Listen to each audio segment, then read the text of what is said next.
கிறிஸ்துக்குள் அன்பான தேவ பிள்ளைகளே, இந்த நாளிலும் கூட உங்களோடு கூட இயேசுவின் நாமத்தில் இந்த காலை கதிர் நிகழ்ச்சி வாயிலாக இணைவதில் மிகுந்த மகிழ்ச்சி அடைகின்றேன். இந்த நாள் நமக்கு வருகிற வாக்குத்தத்தம் எங்க இருந்து அப்படின்னு சொன்னீங்கன்னா, நீதிமொழிகள் 11வது அதிகாரம் 25வது வசனம். உதாரண குணமுள்ள ஆத்மா செழிக்கும், எவன் தண்ணீர் பாய்ச்சுகிறானோ அவனுக்கு தண்ணீர் பாய்ச்சப்படும். இங்க ஒரு குணாதிசயத்தை பத்தி நமக்கு சொல்லப்படுது. உதாரணமான குணம். நீங்க பாத்தீங்கன்னா உலகத்திலேயே மிகவும் ரொம்ப எளிமையான அதிபர் அப்படின்னு சொல்லி ஒருவரை குறித்து அதிகமாக பேசப்படுகிறது. அது எங்க அப்படின்னு சொன்னீங்கன்னா, உருகுவே நாடு அப்படின்ற ஒரு நாடு இருக்கு. அந்த நாட்டுல இருக்கிற அதிபர் ரொம்ப எளிமையா இருந்தாரு அப்படின்னு சொல்லி, அது எப்படி அவர் அந்த வாழ்க்கைக்குள்ளாக பிரவேசித்தார் அப்படின்னு சொல்லி பாத்தீங்கன்னா, அந்த காலகட்டங்களில் அந்த இருந்த அரசியல்வாதிகள் என்ன செஞ்சாங்க அப்படின்னு சொன்னா, மக்களை மிகவும் அடிமைப்படுத்தி கொண்டு அவங்களுக்கு எந்த சுதந்திரம் தராதபடிக்கு அவங்க கிட்ட இருந்து எல்லா காசையும் பறித்து அவங்க என்ன செய்தாங்க அப்படின்னு சொன்னா, சுகபோகமாக வாழ்ந்து தங்களுக்காக வீடுகளை கட்டி அரண்மனை அந்த மாதிரியான வாழ்க்கையை வாழ்ந்து கொண்டாங்க. அந்த காலகட்டங்களில தான் ஒரு மனுஷன் என்ன செய்யறாரு அப்படின்னு சொன்னா, எழும்பி வர்றாரு, ஒரு கிளர்ச்சியை உண்டு பண்றாரு. அவர் பேர் என்ன அப்படின்னு சொன்னீங்கன்னா, ஜாஸ் முஜிகா. அவர் என்ன செய்யறாரு அப்படின்னு சொன்னா, அவர் இந்த மக்களுக்கு நியாயம் கிடைக்கணும் அப்படின்னு சொல்லி போராடுறாரு. அப்படி அவங்க போராடும் போது என்ன செஞ்சாங்கன்னா, அவரை என்ன செஞ்சாங்க, பிடித்து சிறையில் அடைச்சிட்டாங்க. அந்த சிறையில எத்தனை நாள் அப்படின்னு கேட்டீங்கன்னா, ரொம்ப ஆச்சு, 14 வருடம் சிறையில இருந்தாரு. அப்புறம் இந்த சிறையில இருந்து மீண்டும் என்ன செஞ்சாங்க, விடுதலை பண்ணி வந்த பிறகு அவர் என்ன, அந்த நாட்டுக்கே அதிபராக நியமிக்கப்பட்டார். அப்படி அவர் அதிபராக நியமிக்கப்பட்ட பொழுது என்ன அப்படி செஞ்சாருன்னு சொன்னா, அவர் ரொம்ப எளிமையான வாழ்க்கையை வாழ்ந்தாராம். அவருக்கு கிடைக்கிற சம்பளத்துல 90% யாருக்காக தான் பயன்படுத்தினார் அப்படின்னு சொன்னா, மக்களுக்காக. 10% அவருக்கும் அவருடைய குடும்பத்திற்காகவும் பெற்றோருக்கும் தன்னுடைய உடன்பிறப்புக்காக அவர் என்ன செஞ்சாரா, செலவு செய்து அவர்களே நல்லபடியாக வச்சுக்கிட்டாங்க. இவர் எடுத்த முயற்சி நிமித்தம் என்ன ஆச்சுன்னு சொன்னா, அந்த ஊர்ல இருந்து எல்லாரும் என்ன செஞ்சாங்க, அந்த அடிமைத்தனத்திலிருந்து மீட்டெடுக்கப்பட்டாங்க. அதுல ஒரே ஒரு காரியம் என்னன்னு சொன்னா, அவர் ரொம்ப என்ன செஞ்சாரு, எளிமையான வாழ்க்கையை வாழ்ந்தார். ஒரு அதிபர் என்ற அந்த எண்ணத்துல இல்லாதபடிக்கு ஒரு மக்களை போல மக்களுடன் சேர்ந்து அவர் என்ன செஞ்சாரா, வாழ்ந்து அவர் என்ன செய்யறாரு, அது நிமித்தம் என்ன செய்யறாரு, மக்கள் மனத்துல அதிகமாக இடம் பிடித்தாரு.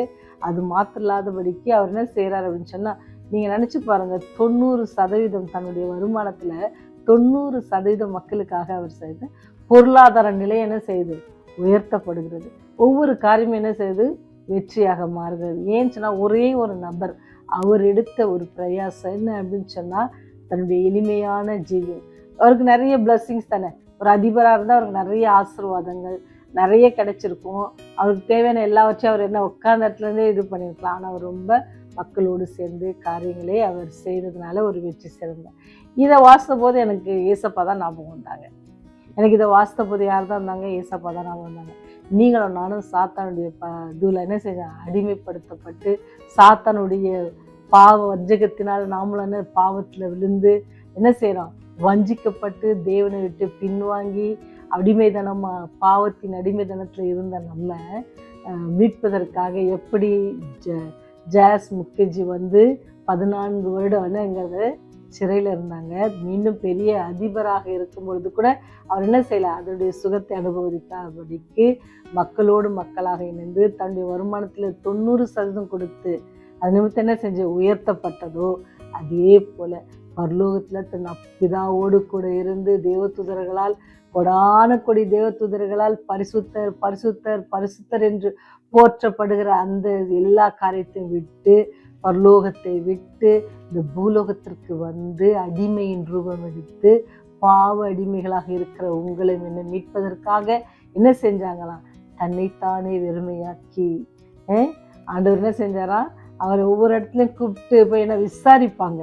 அவரை மரண தண்டனைக்கு ஒப்பு கொடுப்பதற்கும்பாக, சிலுவையின் மரணத்துக்கு அவரை ஒப்பு கொடுப்பதற்காக விசாரிக்கும் போது அவர் ஒன்றுக்கு என்ன செய்யலாம், வாய் திறவாதபடிக்கு. ஏன்னு சொன்னா, நீங்களும் நானும் இருக்கிற அந்த அடிமைத்தனத்திலிருந்து மீட்பதற்காக அவர் என்ன செஞ்சாரு, அந்த பரலோகத்தை விட்டு வந்து அவர் என்ன செஞ்சாரு, அடிமையின் ரூபம் எடுத்தார். உங்களுக்காகவும் எனக்காகவும் என்ன செஞ்சாரு, அடிமையின் ரூபம் எடுத்தார். நம்ம இங்க பார்க்குற இந்த உலகத்துல இந்த மனுஷன் மிகவும் எளிமையான ஒரு மனுஷன், அதிபர் அப்படின்னு சொல்லி அவரை பத்தி ஹிஸ்டரியில இருக்குது.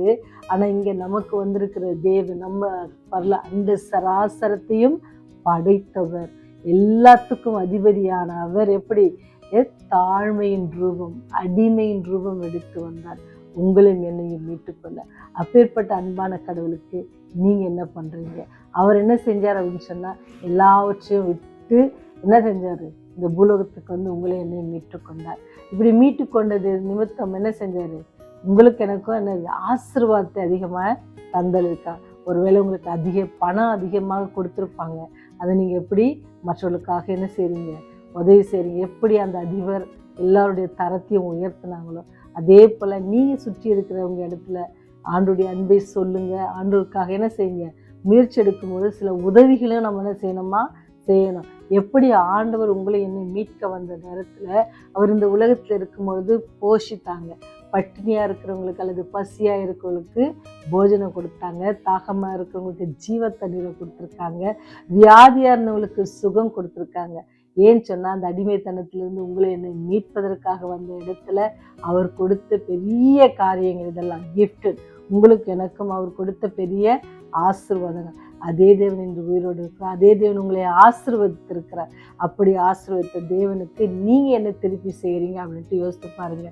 அவர் அடிமையின் ரூபம் எடுத்து தன்னை தேவனுடைய குமாரன் என்று சொல்வதை கூட என்ன செஞ்சிட்டாராம்? விட்டு சிலுவையின் மரண வரையும் என்ன செய்யினார்? தன்னை தாழ்த்தினார் அப்படின்னு சொல்லிட்டு. இப்போ நீங்கள் நானும் எப்படி ஆண்டோடைய சமூகத்தில் தாழ்த்தி நமக்கு இருக்கிற காரியங்களை எப்படி ஆண்டவர் அவருடைய ஜீவனை நமக்காக ஷேர் பண்ணாங்க. ஆண்டவர் அட்லீஸ்ட் நம்மளுடைய ஜீவனை கொடுக்க சொல்ல உங்ககிட்ட இருக்கிற பொருளை கொஞ்சம் ஷேர் பண்ணுங்க. உங்களுடைய அன்பை மற்றவங்களுக்கு சொல்லுங்க. அந்த தேவனுடைய அன்பை மற்றவங்களுக்கு சொல்லுங்க. தேவன் உங்களுக்கு செய்த நன்மைகளை நினைத்து என்ன செய்யுங்க? மற்றவங்களுக்கு செய்யுங்க அப்படின்னு சொல்லி இன்னைக்கு இந்த அதிபர் மாத்திரம் இல்லை, என்னுடைய பரலோக அதிபரும் கூட நமக்கு அந்த பாடத்தை கற்றுக் கொடுக்குறாங்க. நம்ம எளிமையான வாழ்க்கையை வாழும் பொழுது அநேகர் அதில் நிமித்தம் என்ன செய்வாங்களாம்? பலன் அடைவாங்க. தேவையான காரியங்களுக்கு நம்ம செலவு பண்ணிக்கலாம், அதெல்லாம் தவறு இல்லை. அனாவசியமான காரியங்களுக்கு தேவையில்லாத நேரத்தில் தேவையில்லாத காரியங்கள் ஆண்டவர் உங்களை ஆசீர்வாதத்தை நிமித்தம் நீங்கள் அநேகருக்கு என்ன செய்யணுமா? உங்கள் கரங்கள் நீங்கள் இப்படி வாங்கியிருக்கிறத என்ன செய்யுங்க? இப்படி கொடுங்க. இப்படி கொடுக்கும்பொழுது உங்களுடைய கரங்கள் இப்படி விதிக்கப்படும் போது அதான் யார் இறைக்கிறாங்களோ என்ன செய்யும்? அவங்களுக்கு தண்ணீர் பாய்ச்சப்படும் அப்படின்னு நம்ம வசனம் வாசத்தில் உதாரணமான குணம் என்ன செய்யுமா? செழிக்கும். எவன் தண்ணீர் பாய்ச்சுகிறானோ அவனுக்கு தண்ணீர் பாய்ச்சப்படும். ஆண்டவர் இந்த உலகத்தில் வந்து உங்களை என்னை மீட்டுக்கொண்டு நமக்கு ஒரு நல்ல காரியத்தை செய்யுங்க அப்படின்னு சொல்லிட்டு போயிருக்காங்க. அப்போ நம்ம அப்படி செய்வோம் அப்படின்னு சொன்னால் நாம் என்ன அவர் எப்படி இந்த உலகத்துக்கு அடிமையின் ரூபம் எடுத்து வந்தாரோ, தன்னைத்தானே தாழ்த்தினாரோ, அதே போல் நீங்களும் நானும் தாழ்மையாக எளிமையான வாழ்க்கையை வாழ்ந்து அநேகருக்கு என்ன செய்யலாம்? ஆண்டுடைய அன்பை குறித்து சொல்லலாம். தேவைப்படுவர்களுக்கு நம்முடைய கரங்களை என்ன செய்யலாம்? உதவி கரங்களை நீட்டுவதற்கு அது மிகவும் தேவ பலனாக இருக்கும். அப்படி தேவ அன்பை நம்ம வந்து சும்மா வார்த்தையினால சொல்லிட்டா முடிஞ்சிடுமா? இல்லை, கிரியைகளோடு தேவன் எப்படி மனதுருகி காரியங்களை செய்தாரோ அதே போல் நீங்களும் நானும் மனதுருகி ஆண்டவருக்கான பணிகளை செய்வோம் அப்படின்னு சொன்னால், ஆண்டவர் நமக்கு போதித்த காரியங்களை செய்வோம்னு சொன்னால் அது என்ன செய்யும் அப்படின்னு சொன்னால் நமக்கு எப்படி தண்ணீர் பாய்ச்சப்படும். நீங்கள் ஒரு 10 ரூபா கொடுத்து பாருங்கள், ஆண்டவர் உங்களுக்கு கொடுப்பாருன்றதுக்காக கொடுக்க வேண்டாம். ஆனாலும் ஆண்டவர் நமக்கு ஏற்கனவே செய்ததுக்காக நம்ம என்ன செய்யணுமா? நன்றி உள்ள பிள்ளைகளாக இருக்கணும். அப்படி நம்மை தாழ்த்தி ஆண்டவர்கிட்ட ஒப்பு கொடுப்போமா? ஜெபம் செய்வோம்.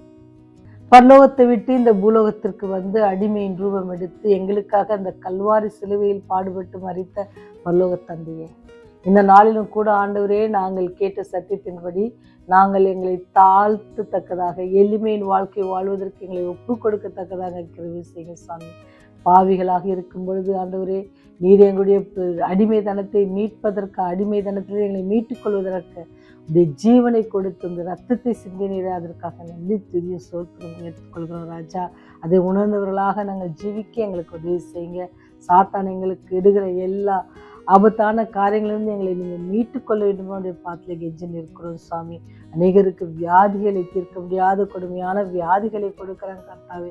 அதிலிருந்து அந்த கொள்ளை நோய்களிலிருந்து எங்களை பாதுகாத்து கொள்ள வேண்டுமா கெஞ்சி கொண்டாடுகிறோம். ஆண்டவரே, வெயிலின் சீற்றம் அதிகமாக இருக்கிறது கர்த்தாவே. அநேகருக்கு ஜுரம், ஆண்டவரே, அநேகர் வியாதிப்படுகிறதை நாங்கள் பார்க்கிறோம். அதிகமாக ஆண்டவரே, இருதயவாதிகளினால் கஷ்டப்படுகிறாள் கர்த்தாவே. அதிலிருந்து எல்லோரும் நீங்கள் பாதுகாத்து கொள்ள வேண்டுமா கெஞ்சி கொண்டாடுகிறோம். இந்த நாட்களில் ஆண்டவரே, சிறு வயது பிள்ளைகள், வாலிப பிள்ளைகள்லாம் மரித்து போகிறதை பார்க்கும்பொழுது கர்த்தாவே, அனுரை மனம் அதிகமாக வியாகுலப்படுகிறது கர்த்தாவே. ஆனால் எல்லாவற்றையும் பார்த்து கொண்டிருக்கிறீர். அனுரை எல்லாவற்றையும் நன்மைக்கு எதுவாய் மாற்றித்தர வல்லவராக இருக்கிறீர் சாமி. அந்த குடும்பங்கள் எல்லாம் நீங்கள் பார்த்து அவர்களை கண்ணோக்கி பார்த்து ஆறுதல் படுத்தணுமான்னு பார்த்து நிற்கிறோம் சுவாமி. அது மாத்திரம் இல்லாதபடிக்கு தகப்பனே, தேர்வு எழுதியிருக்கிற பிள்ளைகளுக்காக செபிக்கிறோம் கர்த்தாவே. இன்னும் தொடர்ந்து அடுத்த படிப்பு என்ன படிக்க வேண்டும் என்று அவள் ஆசை கொண்டிருக்காங்களோ அதுக்கேற்றபடி நல்ல மதிப்பெண்களை பெற்றுக்கொள்ள, நல்ல ரிசல்ட்டுகள் வர நீங்கள் உதவி செய்யுங்க ராஜா. இன்னும் 10ஆம் வகுப்பு பிள்ளைகள் தேர்வு எழுதி கொண்டிருக்காங்க கர்த்தாவே. அந்த பிள்ளைகளோடு உங்களுடைய கரம் இருந்து அன்றைய நிலைமையில தேர்வுகளை எழுத நீ அவளுக்கு கிருபை செய்யுங்க சாமி. ஞாபக சக்தி அதிகமாக கட்டளையிடுங்க ராஜா. இந்த நாள் முழுவதும் ஆண்டவரே, எங்களுடைய வேலை செய்கிற ஸ்தலங்களிலும் எங்களுடைய போக்கிலும் வரத்திலும் இந்த பிரசனம் எங்களோடு கூட இருக்க வேண்டுமாய் கெஞ்சி மன்றாடுகிறோம். இந்த செய்தி கேட்கிற ஒவ்வொரு குடும்பத்தோடும் கிருபை இருக்கட்டும், அப்படியே பிரசனம் இருக்கட்டும் தகப்பனே. அவருடைய அங்கலாய்ப்பு எல்லாம் நீக்கி போடுங்க. அவருடைய தேவைகள்லாம் சந்திங்க ஆண்டவரே. தொடர்ந்து ஆண்டவரே, நாங்கள் அன்பை நிலைத்திருக்கோம். உங்களுடைய அன்பை மற்றவர்களில் பகிர்ந்து கொள்ளவும், நீர் எங்களை ஆசீர்வதித்ததை குறித்து மற்றவர்களை நாங்கள் பகிர்ந்து அதை சொல்லத்தக்கதாகவும் அதை உணரத்தக்கதாகவும் எங்களுக்கு கிருபை செய்க சாமி. என்னுடைய பாவங்கள் எல்லாவற்றையும் ஒரு விஷயம் மன்னித்து ராஜா. உடைய ராஜ்யம் வரும்பொழுது ஆண்டவரே, எதிர்நோக்கி வருகிற அந்த கூட்டத்தில் நாங்களும் இந்த செய்தியை கேட்கிற பிள்ளைகளும் எங்களுடைய குடும்பங்களும் எங்களுடைய சபைகளும் ஆண்டவரே எல்லாருடைய உறவினர்களும் உங்களை நோக்கி வரத்தக்கதான அந்த பெரிய ஸ்லாக்கியத்தை எங்களுக்கு தர வேண்டுமா? இயேசு வழியை ஜெபிக்கிறோம் ஜீவனுள்ள பரலோக பிதாவே. ஆமென். ஆமென்.